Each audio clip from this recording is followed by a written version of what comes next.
같이 합니다. 하나님께서는 아무런 조건도 자격도 없는 우리를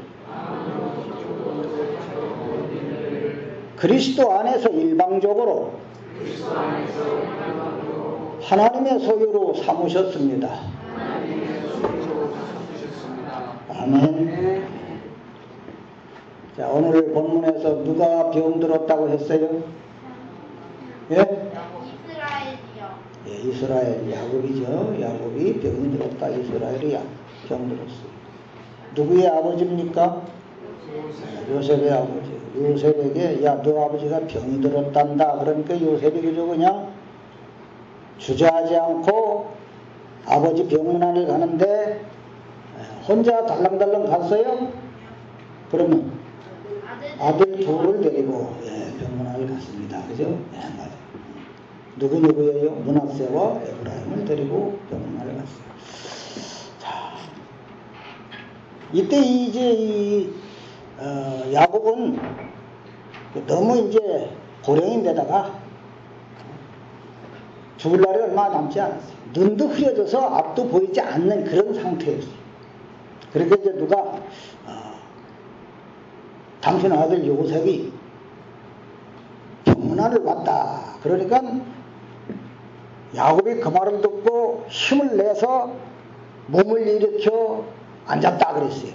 그리고는 하는 얘기가 병문안은 아들에게 하는 얘기가 뭐였어요? 야, 날도 덥고 바쁠 텐데 뭘 이렇게 오냐? 그러니까 보통 그럴 거 아니에요, 그죠? 예. 아프니까 자식들이 병문안 왔어요. 찾아왔어. 그러면 뭐라고 했어요? 야, 너도 힘들고 바쁠 텐데, 너도 직장 생활 하느라고, 네 사업 하느라고 힘들고 바쁠 텐데 뭘 오냐? 안 와봐도 되지. 전화나 그냥 하지. 뭐 그럴 수도 있어요. 근데 야곱은 전혀 그런 것과는 아무 상관이 없는 얘기를 해. 자, 3절 4절 말씀 한번 보겠습니다. 요셉에게 이르되, 지금 누가 하는 얘기예요? 예? 야곱이 요셉에게 뭐라 그래요? 이전에 가나안 땅 누수에서 전능하신 하나님이 내게 나타나셨는데 그때 내게 복을 주시면서 나에게 말씀하시기를 내가 너로 생육하고 번성하게 하여 네게서 많은 백성이 나게 하고 내가 뭐를 이 땅을 그 땅은 어떤 땅이에요? 애굽 땅인가요? 가나안 땅인가요? 가나안 땅을 네 후손에게 주어 영원한 소유가 되게 하리라 하셨느니라. 병문안은 아들에게 축복을 한다고 하면서 이런 말을 한다는 말이에요. 아이, 뭘 바쁜데 뭘 오냐? 안 와도 되지. 너에게 뭐 조금 있으면 이제 또 좋아질 건데 뭘 와. 그런 얘기가 아니죠. 그죠? 그런 것과 전혀 달라. 우리가 생각하는 것과는 전혀 다른 얘기를 해요. 응? 여러분, 이게 엊그저께 있었던 얘기를 해주는 것도 아니에요. 아버지가 요셉에게 야곱이. 응? 지금 야곱의 나이가 147살인데 응?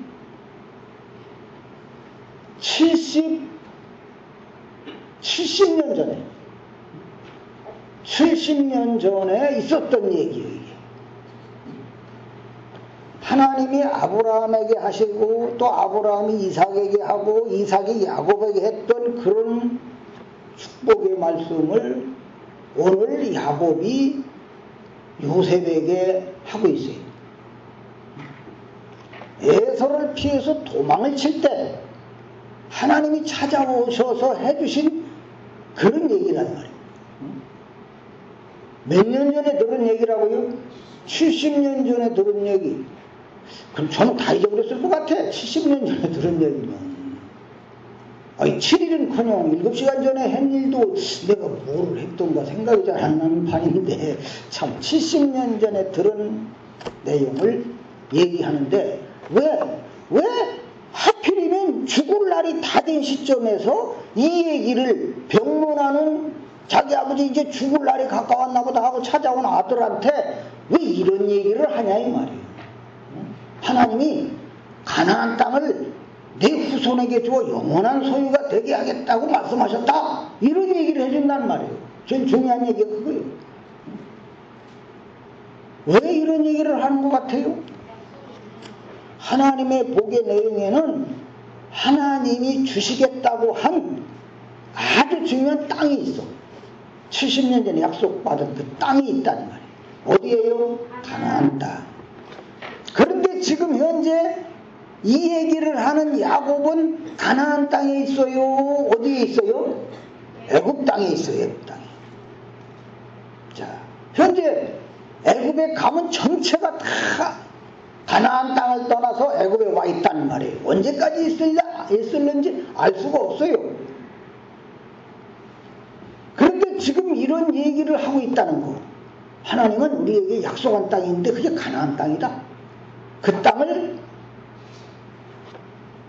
내 후손에게 주어서 영원한 소유가 되게 하겠다고 하셨다.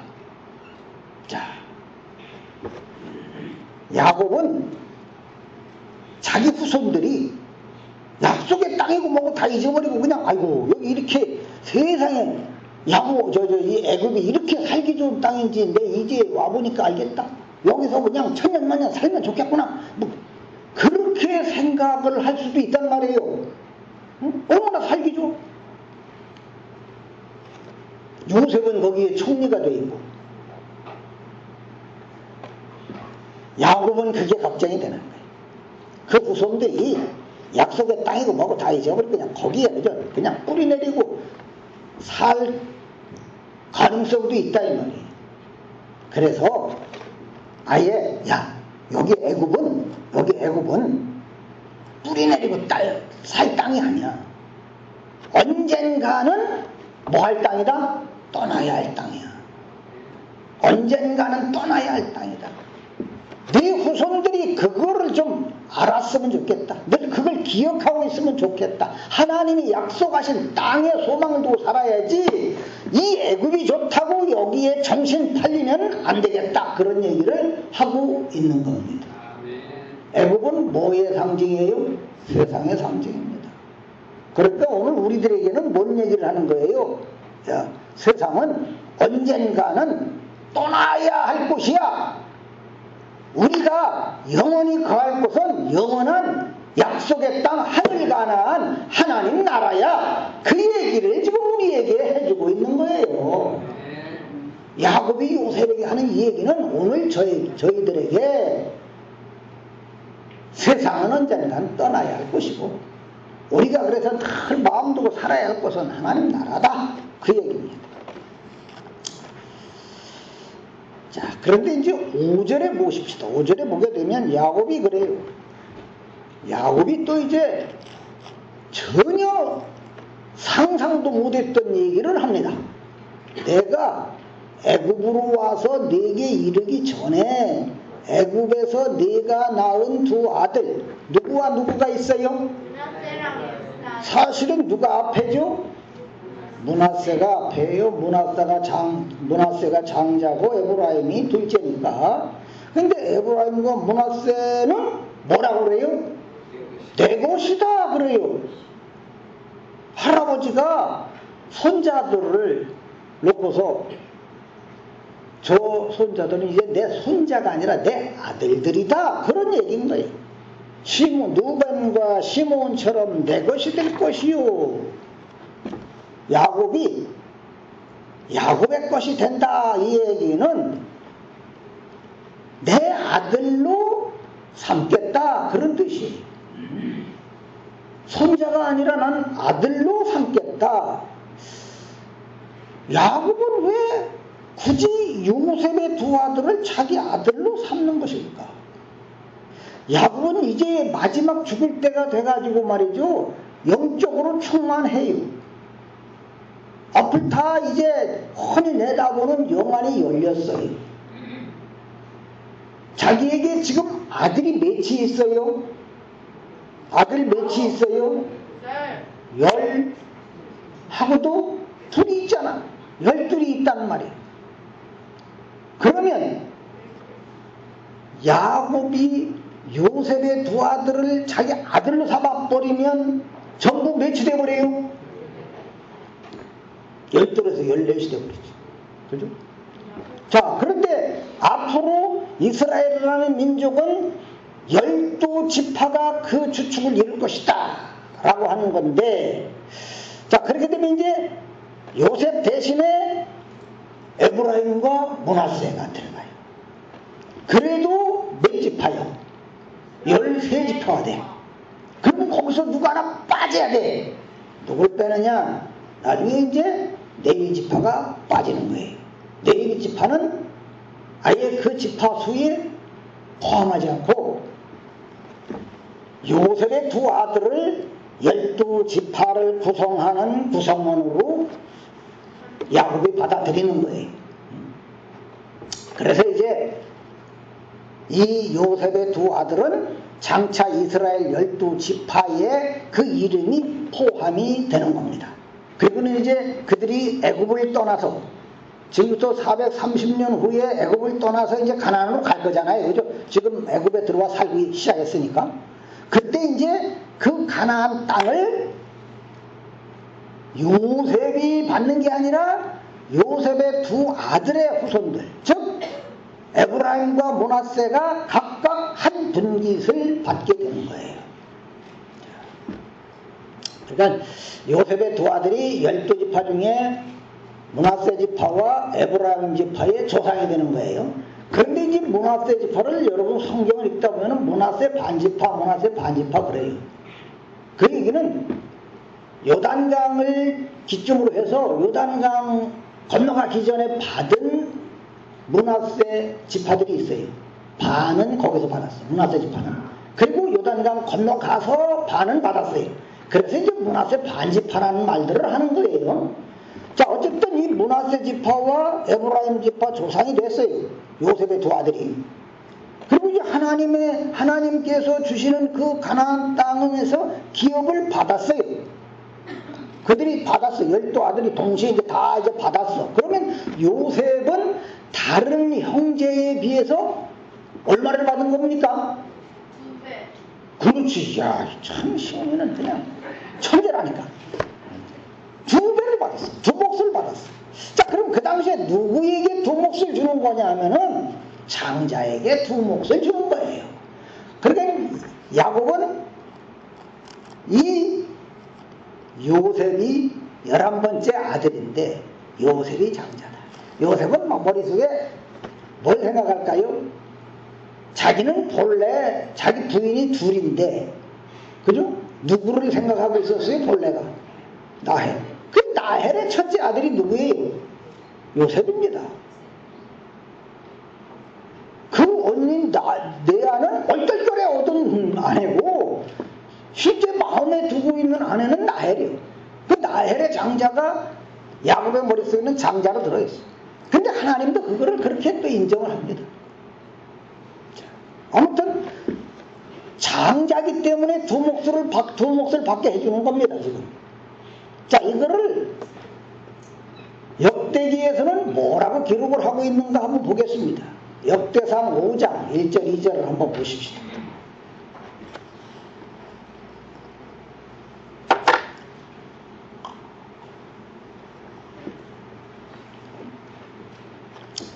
자, 역대상 5장 1절 2절 다 찾으셨으면 같이 봅니다. 이스라엘의 장자 누구의 아들들?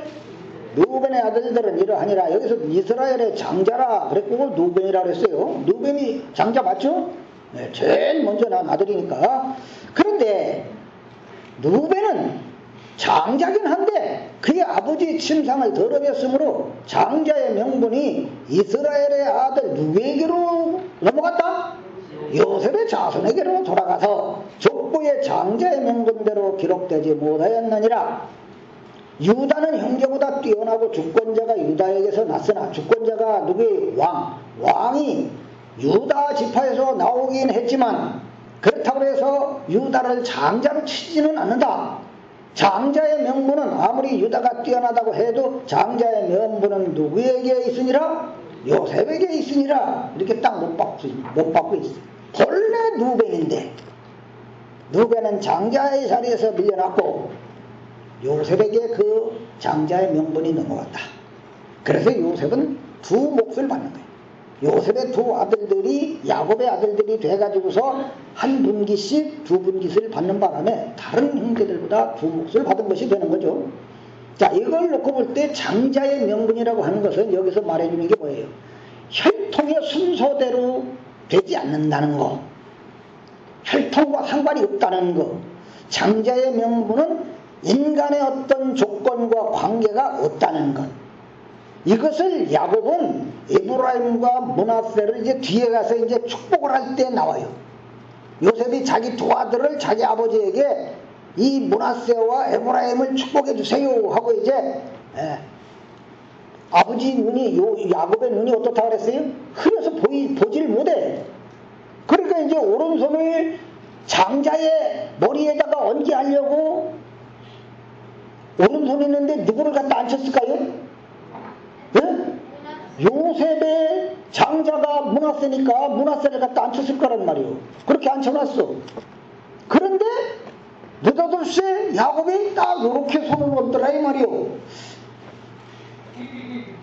이미 야곱은 다 알고 있어요. 하나님이 12지파 중에 에브라임을 가장 크게 해주신다고 하는 걸 다 알고 있어. 그러다 보니까 이제 그 열왕기 같은 데 보면은 북쪽 이스라엘을 일컬어서 에브라임이라 그렇게 얘기를 해요. 북쪽 이스라엘의 대표적인 지파가 에브라임이다 이거예요. 에브라임을 상당히 크게 할 걸 다 알고 있습니다. 자, 이거는 이제 에브라임과 므낫세를 야곱의 자식으로, 야곱의 아들로 삼는 것에서도 드러나요. 41장 45절로다가 우리가 거슬러 올라가 보면 우리가 봤던 데인데, 바로가 이제 요셉에게 애굽의 제사장의 딸 누구를 아내로 삼게 하죠? 아스낫을 요셉의 아내로 삼게 해요. 그 아스낫에게서 므낫세와 에브라임이 태어나는 거예요. 자, 분명히 그 부인은, 요셉의 부인은 이스라엘 사람 아닙니다. 그죠? 그러니까 에브라임과 므낫세는 이스라엘 혈통에 있어서 순수하지 않다는 얘기예요. 순수한 혈통이 아니라, 그런데도 순수한 혈통을 따라온 요셉의 아들들이 순수한 혈통을 따라 나지 않았음에도 불구하고 야곱은 그들을 뭘로 삼았다? 자기의 아들들로 삼았다. 결국 이스라엘 지파에 그들이 조상이 됩니다. 이 얘기는 하나님의 백성으로 일컫는 이스라엘 마찬가지예요. 이스라엘을 보통 하나님의 백성 그러는데, 이스라엘 역시도 인간의 혈통이나 조건과는 상관이 없다고 하는 것을 보여주는 겁니다. 이렇게 볼 때 이스라엘의 12지파는 어떤 무슨 정통성이나 참된 신앙의 계승을 받은 것이 아니라는 얘기입니다. 또한 에브라임과 므낫세를 제외한 다른 지파의 10지파의 조상들, 그들이 다 요셉의 형들이잖아요. 그죠? 형제들이라는 말이에요. 그들도 다 요셉 앞에 할 말이 있어요, 없어요? 아무 할 말도 없는 자들이에요. 죽었어도 벌써 죽었어야 할 자들이에요. 요셉에 의해서. 부끄럽게 짝이 없는 자들이라 이 말이에요. 형제들이기는 하지만 요셉을 죽이려고 했던 자들이니까. 그런 엄청난 부끄러움을 가지고 있는 존재들이에요. 그런데 그들을 하나님께서는 각 지파의 조상들이 되게 하셨다는 얘기예요. 여러분, 이렇게 이스라엘이라는 민족 자체가 하나님 앞에서 내세울 게 없고 뭔가 자랑할 게 없는 그런 존재로 출발을 하는 거예요. 뭔가 이렇다, 우리는 이 정도다, 뭐 자랑할 만한 것들이 하나도 없는 그런 존재들로 시작을 해. 그런데 훗날 실제 이스라엘은 어떻습니까? 그걸 알아야 할 거 아니에요. 우리는 입이 10개라도 할 말 없는 그런 존재들이다. 이걸 알아야 될 텐데, 그들은 그저 늘 선민의식에 사로잡혀갖고 우리만 하나님의 자녀고 저 다른 사람들은 다 지옥의 땔감들이다 이렇게 생각을 합니다. 그런 이스라엘에서 오늘 우리 자신의 현재를 확인해야 하는 거예요.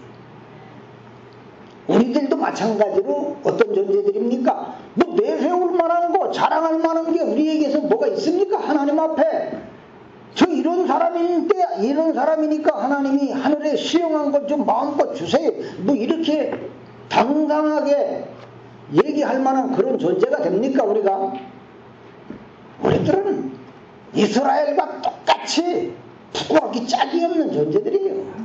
자랑할 게 뭐가 있습니까, 우리가? 여러분, 기독교 교단들 가운데는 뭐 오래된 역사를 또 자랑하고 자기네들이 정통이라고 또 주장하고 그러기도 해요.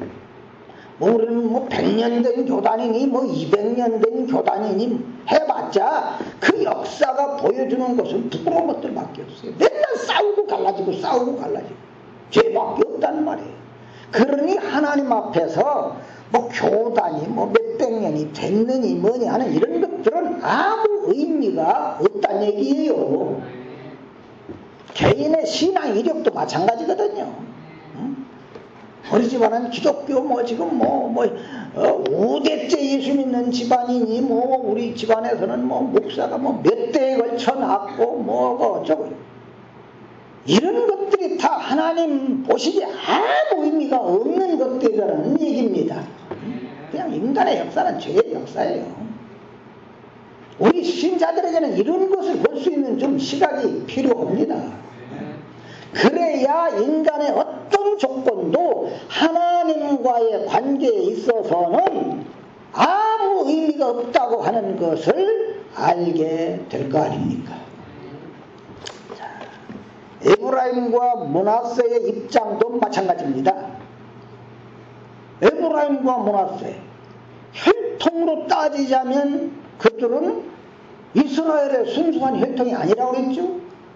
애굽의 제사장의 딸과의 결혼을 통해서 난 아들들이. 하지만 그 요셉의 두 아들 에브라임과 므낫세가 요셉에게 속해 있다고 하는 그거 하나만으로 야곱은 뭐라고 그러느냐 하면은 쟤들은 내 것이다 그래요. 할렐루야. 그 요셉에게 속했다는 거 하나만으로 쟤들은 내 거야 이런단 말이에요. 자, 성경 한 군데 찾아보고 가겠습니다. 이사야 43장 1절입니다.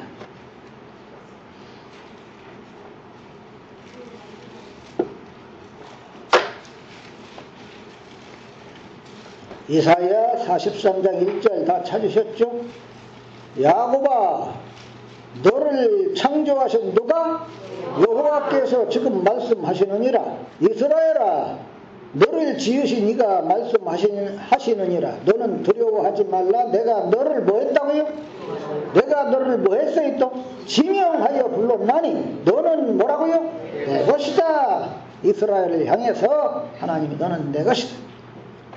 자, 여기서 이스라엘을 하나님의 것이라고 말씀하시는 것도 이스라엘을 하나님 보실 때 뭐 하나님의 것으로 삼을 만한 무슨 뭐 가치가 있고 무슨 조건이 있고 그래서가 아니에요. 다만 그냥 하나님이 그들을 일방적으로 구속하신 거예요. 애굽에서 그냥 일방적으로 구속했어요. 그리고 지명해서 불러냈단 말이에요. 이게 오늘 누구 얘기를 하는 거예요? 우리 얘기를 하는 거예요. 우리를 세상에서 하나님이 그냥 일방적으로 구원해 내셨어요. 그래서 우리가 그리스도에게 속한 자들이 다 되게 해줬어요. 그리스도에게 속했다고 하는 그거 하나만 갖고서 너는 내 것이다 그러신단 말이에요. 하나님이 우리에게. 너는 영원한 생명의 소유자다. 우리가 그리스도에게 속했다고 하는 그 하나 때문에 우리는 하나님의 소유가 된 겁니다. 자, 이런 내용 앞에서 우리 예수 믿는 사람들이 자각해야 할 게 뭐냐? 그저 하나님과의 관계에서 인간은 그저 심판이 당연한 존재일 뿐이라는 얘기예요. 이것이 자신에 대한 깊은 자각으로 머물러 있어야 하는 것이고, 이런 시각을 갖고 자기 자신을 볼 수 있어야 돼요. 그래야 하나님 앞에 겸손하게 낮아지는 겁니다. 자, 성경 한 군데 또 보고 갑니다. 로마서 1장 16절로 17절 보십시오. 로마서 1장 16절로 17절.